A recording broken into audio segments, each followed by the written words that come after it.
Cité.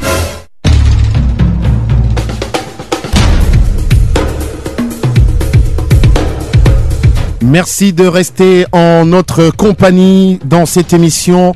Nous allons une fois encore parler du viol ce matin en compagnie de la présidente de SAVAS, l'association qui soutient les victimes d'agressions sexuelles. Bonjour Francine. Bonjour, merci Bertrand. Merci d'être avec nous. Alors aujourd'hui, on va évoquer l'aspect psychotraumatique. En tout cas, on a dit la clinique du viol.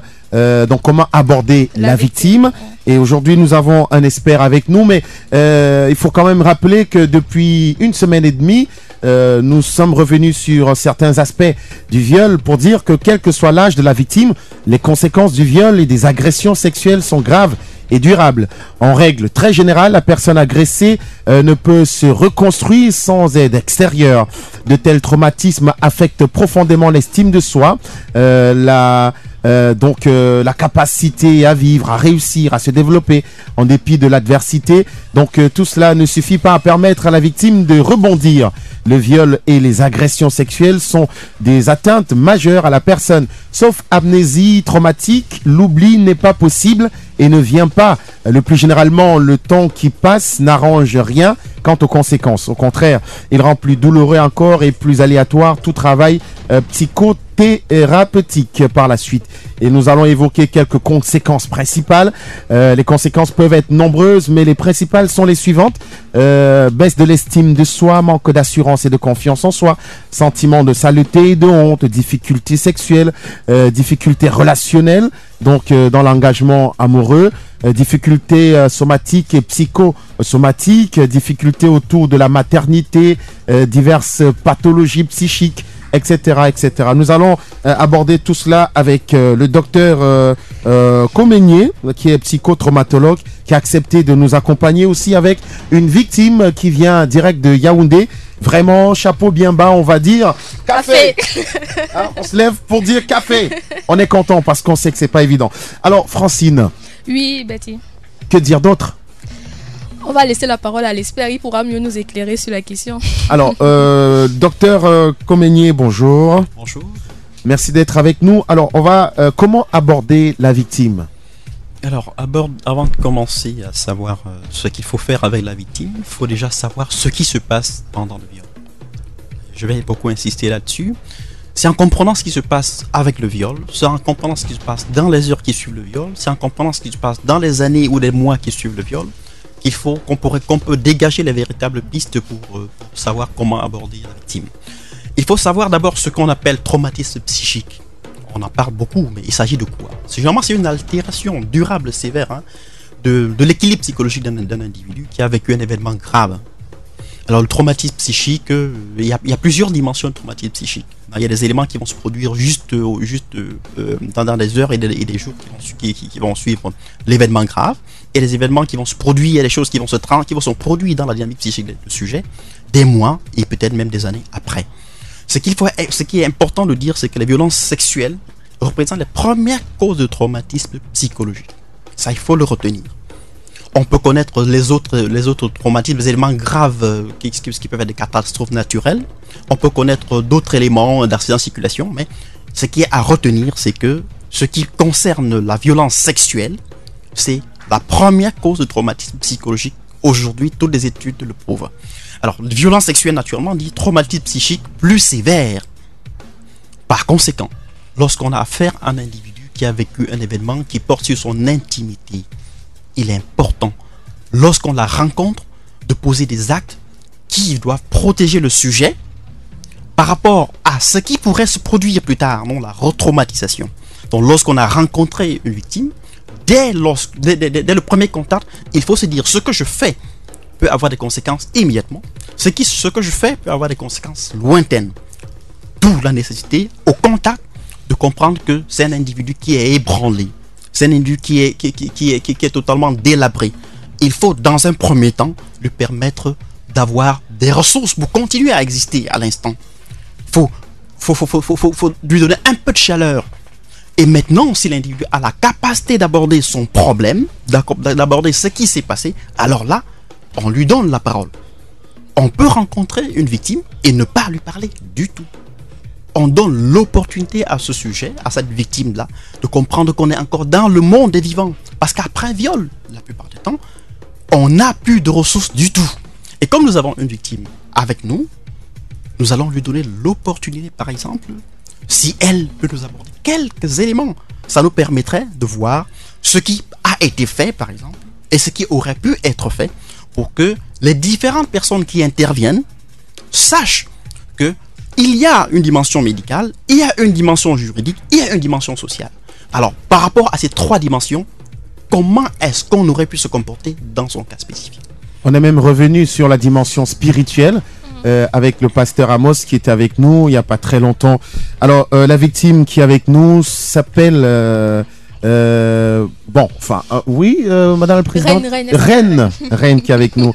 Bonjour ma grande. Tu sais, moi, je fais toujours Le chapeau café. bien bas. Je donne café à toutes les victimes qui arrivent dans cette émission pour témoigner. Bonjour, ça va bien? Ça va. Ça va, t'as bien voyagé? Oui. D'accord. Quel âge as-tu? 25. D'accord, ok. Nous sommes en compagnie du docteur Comonier qui va nous aider un tout petit peu parce que nous savons que c'est toujours un sujet pas facile. Il est psychotraumatologue. Est-ce que tu peux nous raconter un peu ton histoire comme ça, ma grande, comme une grande dame? Bon, raconter c'est un peu compliqué. Hein. Ça fait pratiquement 5 à 6 ans, oui, c'est ça. Et ça s'est passé le plus simplement possible, quoi.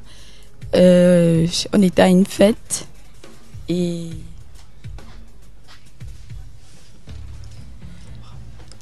oui, on était à une fête et on était avec plein d'amis en fait. Et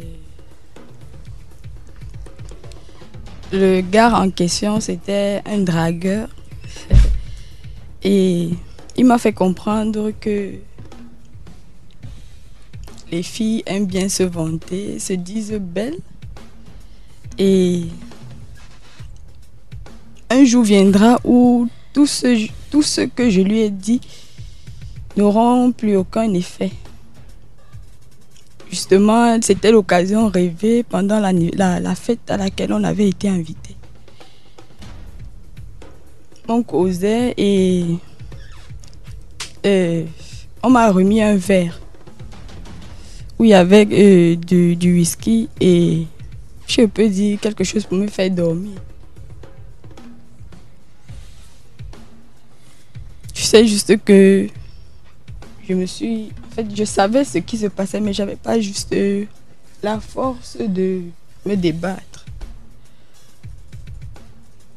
Je me suis retrouvée dans une chambre, ça allait tellement vite. Ils étaient deux. Ils ont fait ce qu'ils ont eu à faire et ils sont partis. Mes camarades ont eu à me chercher et ils sont venus me trouver dans la chambre. J'étais nue. En fait, je leur ai même pas expliqué ce qui s'est passé parce qu'ils ont compris. En quelque sorte, c'est ça. Bien, alors, en parlant de psychotraumatisme, on est en plein là-dedans. On est en plein dedans.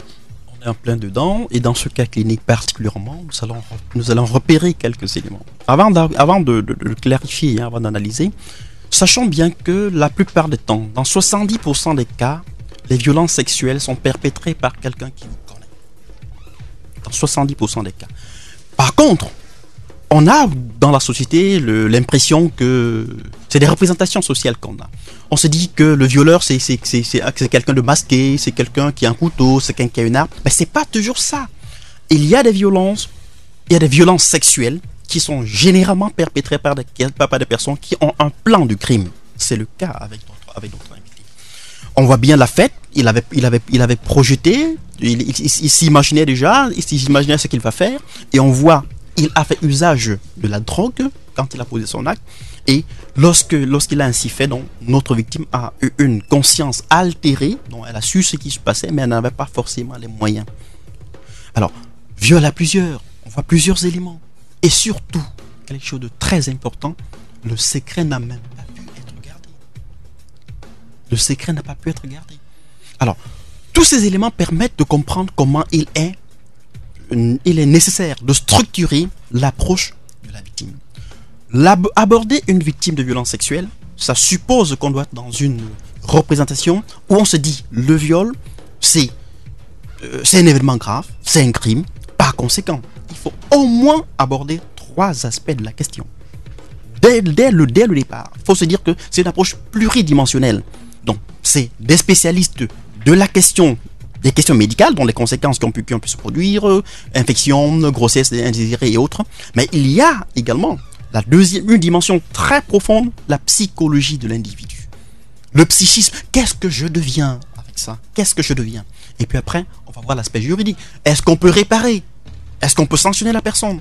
Parce qu'après tout, lorsque nous avons été confrontés à une violence sexuelle, nous sommes détruits.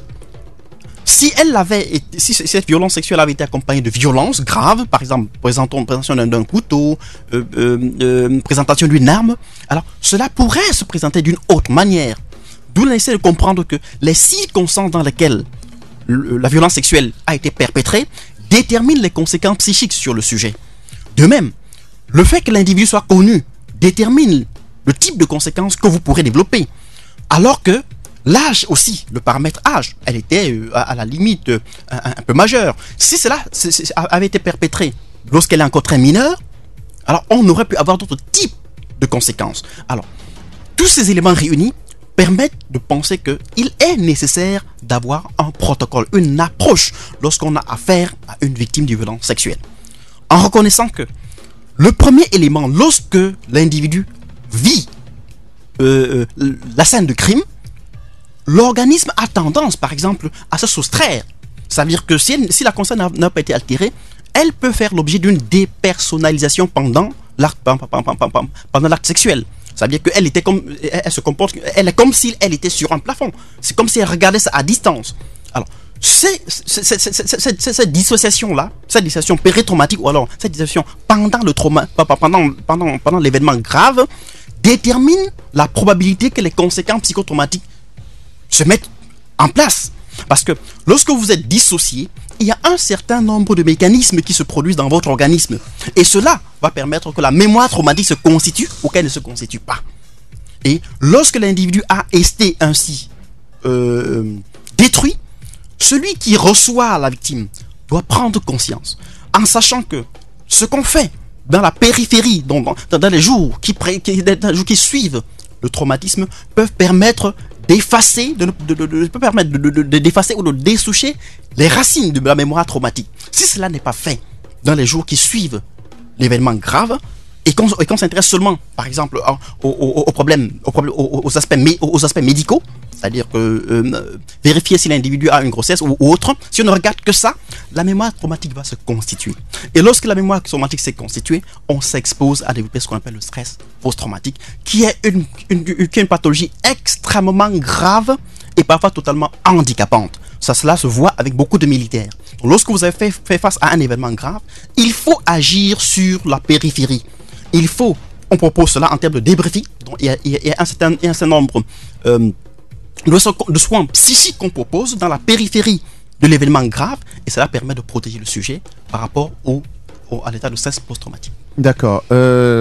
Docteur, il n'est pas rare aujourd'hui de voir dans les hôpitaux un accueil assez froid de la part glacial, un accueil glacial complètement indifférent. Ah, toi-même, on t'avait envoyé, tu sors d'où? Attends là-bas. C'est pas pour faciliter les choses finalement. Ça ne facilite pas. Et c'est pas propre au Cameroun. Dans toutes les sociétés, ça s'est passé ainsi. Je vais vous dire, par exemple, que la discipline qui est mienne, par exemple, je suis psychologue clinicien, ma spécialisation c'est la psychotraumatologie, mais je vous rappelle que l'un des pays où cela s'est développé, c'est la France. Mais je vous rappelle que ce n'est qu'en 1998 qu'on a commencé à parler de psychotraumatologie en France. Au Cameroun, à la limite, on n'en parle presque pas. On n'en parle presque pas. Et penser à accompagner des victimes de violences sexuelles, ça n'a pas toujours été le cas. Pour qu'on arrive à penser de manière systématique à dénoncer et à accompagner des victimes, il va falloir qu'on fasse ce travail qu'on a pu faire aujourd'hui, sensibiliser les populations. Parce que il y a un poids de la culture qui voudrait que l'individu qui a fait l'objet de violences sexuelles soit davantage considéré comme quelqu'un d'irresponsable. Mais pourquoi tu t'es habillé de cette manière-là? Pourquoi tu es allé à la fête la nuit? Sauf que le fait qu'on aille à une fête ne justifie pas que quelqu'un soit agressé. Quand on imagine par exemple que c'est un père qui a agressé sexuellement sa fille, on s'imagine que, mais imaginons que cela ne soit pas vrai et qu'on ait dénoncé. Vous voyez bien, par exemple, le syndrome d'aliénation parentale. On a peur de cela. Donc, tellement on ne s'imagine pas qu'on est dans le déni. C'est le fait qu'on soit dans une société où on entretient ce déni-là qui fait que de plus en plus, lorsqu'on est dans les hôpitaux, lorsqu'on est aux urgences, on n'est pas toujours la sensibilité, on n'est pas toujours prêt à faire preuve d'empathie pour se dire que c'est quelqu'un qui souffre. Et pire encore, dans notre culture, ça s'est fait partout. Ça fait partout comme ça. On a pensé que le fait que quelqu'un ait été agressé sexuellement, ce n'est que le sexe. Il n'a pas pris le sexe. Il a posé un acte. Et puis après, avec le temps, vous allez oublier. Mais alors, demandons à toutes les victimes. On n'oublie pas l'agression sexuelle. On ne l'oublie pas. Surtout, quand rien n'est fait, comme je le disais précédemment, la mémoire traumatique se constitue et on est désormais handicapé. On va voir les conséquences qui vont arriver au niveau de la sexualité en général, au niveau de l'identité. On peut avoir une altération de la personnalité. Et la pire des conséquences, c'est la décompensation qui va survenir. Vous allez voir quelqu'un qui va développer une maladie mentale des années plus tard. Et c'est parce que rien n'a été fait dans la périphérie de l'acte. Donc les victimes qui sont abandonnées à elles-mêmes, heureusement que l'association Savas est là désormais pour venir en aide à ces victimes d'agressions sexuelles. Alors que faut-il faire finalement? Est-ce que sensibiliser suffit?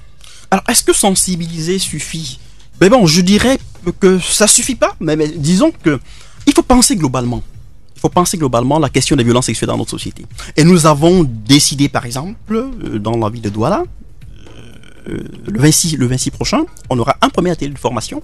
Parce qu'il faut se dire que pour penser et accompagner, pour que la société soit davantage sensibilisée sur cette question-là, il faut se dire que il y a au moins 4 axes qu'il faut prendre en considération. Il faut prendre le premier axe qui est celui des personnes qui sont pas spécialisées forcément, qui créent des associations, qui interviennent dans les hôpitaux, qui interviennent dans le social, et les forces de l'ordre, qui ne sont pas forcément spécialisés sur ces questions-là. Il faut les former pour qu'ils comprennent que lorsque vous avez affaire à une victime, n'étiquetez pas la personne. Ne culpabilisez pas la personne. Ce n'est qu'une victime. Parce qu'on a aussi parlé des facteurs à risque dans cette émission, mais s'habiller de façon légère ou sortir la nuit ne présage pas un viol. Non, pas du tout. Ça veut dire qu'il y a 4 axes. Le premier axe, donc, c'est les acteurs. C'est ceux qui sont appelés à travailler avec des victimes, mais qui ne sont pas forcément des spécialistes de la question. Alors, il faut les former pour qu'ils comprennent ce qu'on appelle le traumatisme psychique. Qu'ils comprennent que si vous êtes, par exemple, dans un commissariat, à la gendarmerie, et on vous amène une victime, les questions que vous posez, est-ce qu'elles ont leur place? L'attitude que vous avez, est-ce qu'elle est justifiée? Et si vous ne faites pas ce qu'il faut faire, quelles sont les conséquences à long terme sur le sujet? Ne dites pas que ce n'est que la fille du voisine qui s'habille souvent mal. Votre propre fille sera confrontée à la situation. Votre propre fils sera confronté à la situation. Donc, il faut d'abord, ce premier angle-là, former ces personnes. Un deuxième angle consiste à intervenir, par exemple, dans le milieu scolaire. Il faut former de manière préventive les jeunes. Il faut que les enfants, à l'école, au lycée, sachent ce que c'est la violence sexuelle et sachent comment est-ce qu'elles doivent se comporter. Alors, il faut après ça maintenant aborder un autre aspect qui me semble très très très important, c'est ceux qui interviennent dans l'accompagnement véritable. Donc en milieu hospitalier, par exemple, si vous êtes gynéco, si vous êtes médecin et que vous devez travailler à l'accueil et à la prise en charge médicale des victimes, il va falloir que vous soyez sensibilisé à la question des traumatismes psychiques. Parce qu'on ne peut pas s'imaginer l'accompagnement d'une victime de violence sexuelle d'un seul point de vue. Ce n'est pas possible. Et une autre dimension très importante de mon point de vue, c'est former des gens à la prise en charge des auteurs. Parce qu'il faut se dire, une grande majorité des auteurs de violences sexuelles sont des malades. Une grande majorité, c'est des malades. Et lorsque quelqu'un a fait l'objet d'une violence sexuelle, il l'a agressé, il ne suffit pas de le mettre en prison. Non. Vous le mettez parfois en prison pour qu'il fasse quoi? Il est connu aujourd'hui. Lorsqu'un pédophile est mis en prison, si on le libère et rien n'est fait, généralement dans les 12 mois, dans un pays bien organisé, il revient en prison. Très bien. Nous allons aborder l'aspect juridique sur la question du viol dans cette émission, toujours en compagnie évidemment de la présidente de cette association Savas. Alors, docteur, c'est une question d'un auditeur. Hein. Salut Bertie. Docteur, est-ce que le viol d'une pucelle est différent de celui d'une femme sexuellement active? Ah oui, on était en train d'aborder quelques éléments qui peuvent aggraver ou atténuer. On a dit par exemple que si la victime connaît l'auteur de l'agression, on n'aura pas les mêmes types de conséquences. Si la victime a été agressée sans grande violence, donc s'il y a blessure et autres, ça va aggraver les traumatismes. Si la victime a un certain âge, il y aura un autre type de conséquences. Je vais dire par exemple que une enfant qui a fait l'objet de violences sexuelles du fait, donc dans une relation incestueuse par exemple, on n'a pas les mêmes types de conséquences que une autre jeune fille qui a été agressée lorsqu'elle était à la majorité. Ce n'est pas pour dire que un individu qui a été agressé trop tôt n'aura pas les conséquences. Parce qu'il faut bien le dire, il faut le dénoncer de vive voix. Ce n'est pas parce que la jeune fille n'a que 4 ans, n'a que 5 ans, que les traumatismes psychologiques ne vont pas se produire. Ils vont se produire. Donc, il est important de dire que si on amène un enfant dans une unité de police ou de gendarmerie, ne jamais banaliser l'événement. Il ne faut pas banaliser. Si on le banalise, la mémoire traumatique se constitue et à une autre occasion, après que sa sœur ait été violée ou été agressée, les images traumatiques qui sont constituées lorsqu'elle avait 4 ou 5 ans vont refaire surface.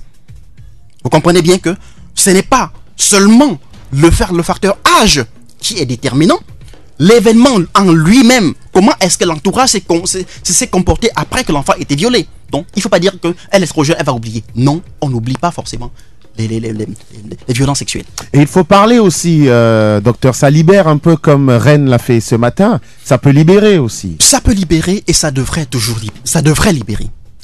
Tout le monde après une violence sexuelle par exemple n'aura pas forcément les mêmes conséquences parce qu'il faut se dire, il y a une dimension, il y a le socle du sujet, il y a la personnalité. Parce que si nous parlons d'événements ébranlants, nous devons être capables de parler de la résilience. Pourquoi certains s'en sortent et pourquoi d'autres s'en sortent pas? C'est les ressources dont nous disposons déjà en termes de personnalité, c'est l'accompagnement social que nous avons qui nous permettent de nous en sortir et surtout, comment est-ce qu'on arrive à se décharger émotionnellement. Si nous nous taisons sur le sujet, nous aggravons la situation. On va laisser la mémoire se constituer et on va forcément développer des stratégies qui sont parfois des stratégies morbides avec lesquelles on fait son chemin. Finalement, on vit dans la peau de quelqu'un d'autre. D'accord. Merci infiniment, docteur. Je vais me retourner vers Rennes pour savoir si l'auteur de ce forfait a été identifié. Il a été poursuivi Bon, non, pas vraiment. Donc, il est encore en liberté. Oui. Très bien. Alors, nous allons aborder l'aspect juridique peut-être jeudi prochain. Oui, jeudi prochain. Un mot, docteur? Alors, un mot, dans notre société, nous savons, c'est pas une spécificité camerounaise dans tout le cas, hein. C'est pas une spécificité camerounaise. On se retrouve, même dans la société très évoluée, avec plus de 30% des violences sexuelles qui ne sont pas du tout punies. C'est même quand on a dénoncé, 30% des auteurs de violences sexuelles ne sont pas punis. Il y a beaucoup de questions qu'on peut se poser. Et les pesanteurs sociales. Il faut prendre en considération ces pesanteurs-là. Et ce qui est parfois très grave dans notre société, c'est des arrangements. Les parents s'arrangent, les familles s'arrangent en sacrifiant la victime. Et c'est ça, de mon point de vue, qui est suffisamment grave. On ne saurait penser à des arrangements entre des familles sans se poser la question, quel est l'avenir de celui-là? En reconnaissant que lorsque l'auteur a été puni, si on reconnaît la victime et qu'on punit l'auteur, ça permet toujours à la victime de faire son chemin vers la résilience. Donc, toutes ces questions que j'ai abordées très superficiellement là, nous allons les aborder beaucoup plus profondément dans l'atelier de formation que nous organisons le 26 juillet prochain. Et nous invitons pour cette occasion-là ceux qui interviennent dans ce domaine sans avoir de compétences de venir pendant une journée. On va aborder l'environnement socio-juridique des violences sexuelles et on abordera très profondément la clinique des violences. Comment est-ce qu'on les prend en charge durablement pour leur éviter des conséquences que nous avons. Merci infiniment, docteur. Bertie, quand j'écoute le témoignage de cette victime, vraiment, ça me donne des sueurs froides. Ces coupables méritent que l'on les arrache le cœur. Voilà. Bon, ça c'est le sentiment d'un auditeur. Jeudi, nous allons aborder donc la question, l'aspect juridique de la question. Et éventuellement, Reine, peut-être un mot à l'endroit de nos sœurs, grandes sœurs et petites sœurs qui sont dans la même situation, qui hésitent encore. Toi qui bénéficies désormais du soutien de l'association Savas. Je peux leur dire que parler, c'est la meilleure chose. Même comme moi, ça ne m'a pas trop aidé. Parce que jusqu'à présent, ça me fait mal. Mais... Non, mais ça va aller. Tu sais, ce qui ne nous tue pas nous rend fort. Hein. C'est vrai. En plus. Voilà. Alors, ça me permet, je vais vous dire toute ma sympathie dans ma peau de clinicien lorsque je vous entends dire ça. Je me dis, il n'est jamais tard. Ce qu'il faut retenir, une personne qui a été violée, que vous retrouvez 10 ans, 15 ans plus tard, avec son handicap, il n'est jamais tard pour soigner des victimes. Il existe aujourd'hui de véritables solutions. Il y a beaucoup d'approches psychothérapeutiques qui permettent même ceux qui ont un état de stress post-traumatique totalement handicapant, qui boivent, qui n'ont plus de rapports sexuels, alors qui sont meurtris dans leur chair depuis des années. Il n'est pas tard pour être pris en charge dans une approche psychothérapeutique. Ça, c'est établi aujourd'hui. Il est constant que ce n'est pas parce que ça fait déjà 20 ans qu'on va se dire on ne peut plus rien. Donc, on peut toujours quelque chose. Et maintenant, j'ai parlé. À qui j'ai parlé? C'est ça la question. La personne à qui vous avez parlé, avait-elle des compétences pour vous écouter? Il ne suffit pas d'aller rencontrer un pasteur. C'est bien de rencontrer un pasteur. Mais chacun a ce qu'il fait. Il ne suffit pas de rencontrer un policier ou un voisin pour lui en parler. Est-ce que la personne a la capacité pour aider une victime? Maintenant, si la personne reçoit une victime et se rend compte qu'il y a des éléments qu'il ne peut pas aborder, il faut tourner, il faut savoir passer la main. Il faut orienter ces patients-là vers des spécialistes du comportement qui sont formés sur des questions de traumatisme psychique. Il ne suffit pas d'être psychiatre, il ne suffit pas d'être psychologue clinicien par exemple. Tout le monde n'a pas la compétence, tout le monde n'a pas été formé pour ça. Donc on comprend bien que le 26 juillet, il y aura la possibilité pour vous de rassembler un certain nombre de personnes. Oui, à l'occasion, il y aura des formations. Nous allons organiser une formation pour 20 personnes à la Fondation Kamsiem à la Cité SI. Nous allons recevoir ceux qui veulent recevoir une journée de formation sur le contexte socio-juridique des violences sexuelles et sur la clinique psychotraumatique des violences. Comment est-ce qu'on soigne la victime, comment est-ce qu'on soigne les auteurs, comment est-ce qu'on aborde, comment est-ce qu'on soigne la victime, comment est-ce qu'on soigne les auteurs. Merci infiniment, docteur. Ce sera pour sortir de cette émission. Mais alors vraiment très sensible, je vois Francine qui est assise d'un seul côté sur son siège, et ceci parce que je sais que Reine qui s'est exprimée se sent mieux maintenant. J'ai envie de te dire, ma belle, écoute, ce qui nous tue pas nous rend fort. J'ai même presque envie de venir te faire bisous. C'est possible? Oui. D'accord, alors moi je vais le faire bisous pour il faut immortaliser le bisou. Bon, ok. Alors sur le micro. Voilà, merci beaucoup. Voilà. J'ai dû contourner le studio pour aller faire bisous et c'est déjà pas mal. Alors, comme la grande majorité des personnes victimes de violences, vous pouvez vous sentir particulièrement seul et être dans une très grande souffrance psychique et physique, en proie à des flashbacks, des pensées, des sensations et des images liées aux violences qui s'imposent à vous, à des cauchemars fréquents. Vous sentir déconnecté avec un sentiment de vide, de dépersonnalisation, de culpabilité, de honte, d'être étranger au monde, avoir une perte de confiance et de l'estime de vous. Vous sentir en état de danger permanent, donc l'hypervigilance, justement, une hypervigilance très anxieuse, évidemment avec des attaques de panique soudaine qui vous terrassent, des évitements phobiques, vous sentir irritable avec des colères explosives, tendu, n'arrivant plus à vous projeter dans l'avenir. Vous êtes dépressif, vous êtes en retrait social, vous êtes en retrait affectif et intellectuel, en échec scolaire, professionnel, présenter des troubles de la mémoire, de la concentration et de l'attention, et aussi des troubles du sommeil, de la sexualité. Être en prise avec des comportements et des conduites qui s'imposent à vous, des conduites compulsives et que vous ne comprenez pas vous-même, comme des conduites à risque, des mises en danger, des conduites agressives et ou auto-agressives, tentatives de suicide, automutilation. Je vais insister. C'est des éléments de la clinique psychotraumatique. Bien sûr. Et à la dimension de l'addiction aux drogues. On sait que aujourd'hui, plus de 50% des personnes qui ont développé une dépendance à la drogue ont eu des problèmes avec la sexualité. Ça, c'est connu, c'est constant. Et à quoi va servir la drogue en ce moment-là? La personne va prendre la drogue pour mettre à distance des événements traumatiques. Donc ça suppose qu'il va prendre la drogue pour mettre à distance des images, pour essayer de masquer, pour penser les plaies auxquelles il ne peut pas penser. Et il revient donc dans la prise en charge du sujet, d'aider la personne à sortir de la dépendance à la drogue, pour pouvoir aborder durablement les événements traumatiques, parce qu'il ne faut pas les fuir, ces images-là. En les fuyant, on ne vit pas. Bien sûr. Il faut accepter d'aborder ces questions-là, d'aborder ces cauchemars-là, d'aborder la réviviscence. Parce que ce n'est qu'en faisant ça qu'on peut être capable de désensibiliser le sujet et l'aider à retrouver une vie. Donc là, c'était des conduites addictives, aussi des troubles alimentaires comme l'anorexie ou la boulimie. Mais bon, heureusement encore chez nous, vous n'allez pas encore trouver des boulimiques et des anorexies. D'accord.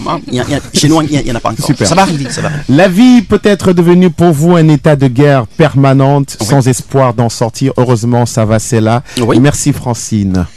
Merci. Quelques contacts Oui, pour du jouer un docteur peu- aussi, parce qu'il y a une formation le 26, c'est important. Oui, le Et le docteur. contact de l'association. Le docteur, déjà, on peut le trouver à la fondation Kamsiam, située en face du marché de la cité SIC. Oui, donc c'est là que la Fondation Kamsiam organise cette formation Oui, là-bas. le 26 C'est-à-dire qu'au terminus ici à la Fondation Kamsiam. Et bon, si les gens ont besoin de participer à cette formation, ils peuvent aller à la Fondation là-bas. Ils peuvent se faire enregistrer avant samedi prochain, parce qu'on voudrait prendre 20 personnes seulement pour proposer une formation suffisamment satisfaisante. Donc, on ne veut pas prendre beaucoup de personnes, on veut prendre seulement ceux qui interviennent. Ou à la limite peut-être des personnes qui ont été victimes. Parce qu'on peut avoir affaire à des victimes qui se retrouvent mal dans leur peau et qui ont besoin d'en savoir davantage. Donc, ceux qui se présentent là-bas, ou alors ceux qui appellent sur le 99 52 28 44, peuvent avoir le contact, le 99 52 28 44. S'ils ont besoin davantage d'informations sur le sujet, ou alors participer à la formation en question. Ok. Oui, les contacts de l'association, il y a le 93 34 33 00 et le 76 07 70 12. 93 34 33 00 et 76 07 70 12. Bien, le sujet était important pour nous. Comment aborder la victime? C'était la clinique des violences en compagnie du docteur Comonier, psychotraumatologue. Merci infiniment. Et la victime Reine, qui est notre reine, elle a reçu son bisou. Elle a maintenant un sourire qui arrive jusqu'aux oreilles. Comme quoi, c'est toujours bien d'en parler. Merci à vous, Savas. Très bonne journée. Merci beaucoup. Vous êtes sur Balafon FM.